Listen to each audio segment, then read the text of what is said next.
মুখ্যমন্ত্রী ফাঁসি চাইছে, সাধারণ মানুষ রাত দখলের মেয়েরা কিন্তু ফাঁসি চাইছে না। আজকের ভিডিওতে সেটাই আমরা দেখাবো আপনাদের। চলুন শুনে নেওয়া যাক রাজ্যের সাধারণ মানুষ থেকে শুরু করে রাত দখলের মেয়েরা কি ধরনের শাস্তি চাইছে, কিরকম শাস্তি চাইছে শোনাবো আপনাদের। চলুন।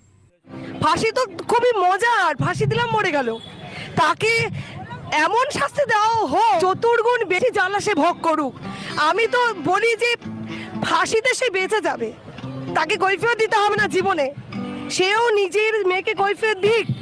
এমন কাজ সে করেছে, মেয়ে তুল্য সমস্ত নারী সমাজকে সে যেন কৈফিয়ত দিতে দিক, এইভাবে তাকে বাঁচিয়ে রাখুক এবং চতুর্গুণ জ্বালা পেয়ে সে বেঁচে থাকুক, কিন্তু তার শাস্তি হোক। শাস্তিটা ফাঁসি হলে সে বেঁচে গেল, এটা আমার পার্সোনাল বক্তব্য।